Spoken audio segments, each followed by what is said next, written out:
काय सांगणार? राज्यामध्ये आता दुष्काळाचे संकट पाहायला मिळत आहे, तीव्र झळा दुष्काळाच्या सोसत आहे, शेतकरी सोसतोय, काय सांगणार अशी परिस्थिती? नाही, आता हे शेतकऱ्यांच्या पाठीलाच होऊन आहे.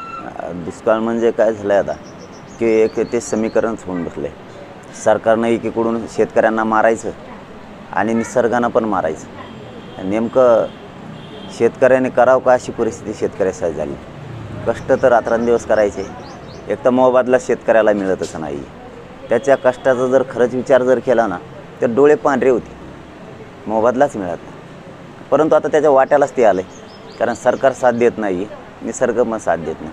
किमान आता निसर्गाने नाही दिलं तर सरकारनं तरी शेतकऱ्याला पाठबळ द्यायला पाहिजे, त्याची कर्जमाफी केली पाहिजे, पाण्याचे त्यांना तातडीने व्यवस्था केली पाहिजे, जनावरांना चारा नाही ते केला पाहिजे. पण आता करत नाही, याला आपण तरी काय करावं. पण शेतकऱ्यांनी जागरूक होणं खूप गरजेचं. जर टिकवायचं असेल तर शेतकऱ्यांनी जागा होणं खूप गरजेचं आहे. वारंवार तेच लोक दिल्यामुळं ते चवळ खायला लागले. म्हणजे नाही का, एखाद्या माणसाचं आपलं